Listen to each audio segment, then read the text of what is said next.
de venir à la fois nous parler du lauréat et nous annoncer le lauréat. Avec grand plaisir.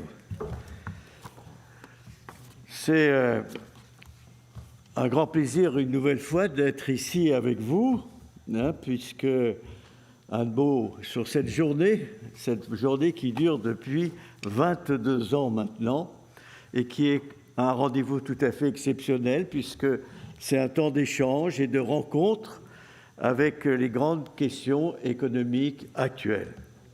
L'organisation de ce prix et de cette journée est due essentiellement à l'USPERO qu'au nom du jury et au nom de tous, je salue. Et je souhaite également saluer la qualité du jury qui est devant moi et derrière moi et le remercier naturellement pour leur constante implication et le temps qu'ils consacrent pour pouvoir trouver les livres de la plus grande qualité. Cette année, le jury a décidé de réserver son prix à Joël Toledano pour son livre « GAFA, reprenons le pouvoir ». Je lui propose de venir à côté de moi. Vous la reconnaissez avec son pull rouge traditionnel. GAFA, reprenons le pouvoir. Voilà un titre. Et si Joël Toledano a nommé son livre ainsi, c'est, je pense, qu'elle part du principe que le pouvoir, nous l'aurions perdu. Effectivement, Google, Amazon, Facebook et Apple, auxquels on peut rajouter les réseaux sociaux comme Twitter, sont aujourd'hui presque ou souvent plus puissants que des États, au point qu'ils en seraient devenus ce que le ministre de l'économie qui va nous rejoindre prochainement appelle des adversaires.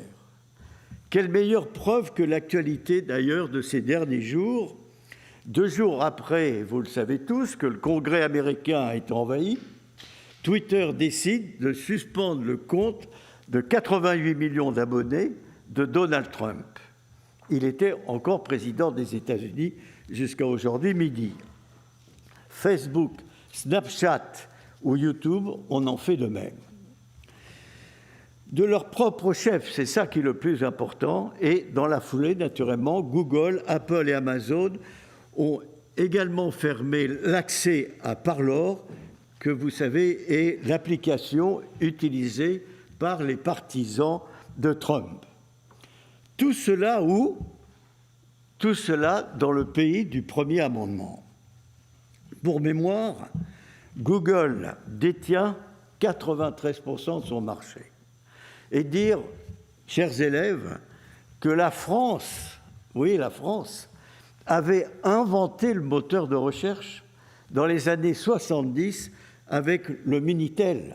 On l'oublie trop souvent et on l'oublie parce que la France, à cette époque, a préféré le réguler, qui est une de grande expertise de notre pays, plutôt que de le soutenir. Pour mémoire, Google, avec son concert de confinement, n'a fait que se développer d'une manière exceptionnelle et peut-être ne savez-vous pas, mais que le poids des GAFAM, en y ajoutant Microsoft, a été multiplié par 4 ces 5 dernières années pour atteindre près de 8 000 milliards de dollars. Et puisqu'on est dans la journée de l'économie, c'est plus de 3 fois le PIB de la France. Ça devrait nous apprendre une certaine modestie, de ne pas trop nous aveugler sur notre puissance économique sur le plan mondial. Comment en est-on arrivé là? Telle est une question fondamentale. Pourquoi personne n'est-il parvenu à poser des limites? Pourquoi nos élites politiques, tant au niveau national qu'international, et européennes surtout, ont-elles été aussi aveugles alors que les élites gouvernementales chinoises ont vu le danger, ont su construire des barrières et ont su construire des géants aussi grands que les GAFA, ou presque, que les GAFA américaines. Pourquoi ces puissances ont-ils pu définir leur propre jeu, leur propre loi? La situation, donc, est-elle désespérée? Eh bien, toutes les réponses à ces questions, vous les trouverez dans votre livre, chère madame. Ces entreprises, Joëlle Toledano les connaît parfaitement bien.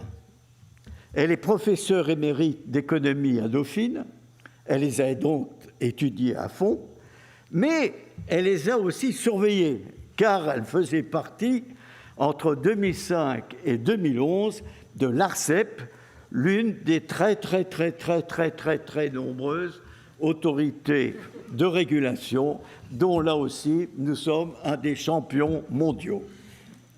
Dans son livre, Joëlle Toledano dissèque leur montée en puissance, leur mode de fonctionnement, leurs innovations, leurs pratiques monopolistiques, leur capacité à verrouiller toute concurrence. Et selon Joëlle Toledano, ce n'est pas en se battant avec des outils du siècle dernier que nous répondrons aux questions du XXIe siècle. Toutes, sans exception, ont échoué. Les amendes pour abus de position dominante, les pratiques anticoncurrentielles, rien n'a modifié leurs pratiques. De même considère-t-elle que le démantèlement qui menace Facebook aux États-Unis est totalement illusoire. Non seulement l'auteur nous donne ces explications, mais elle nous ouvre des horizons.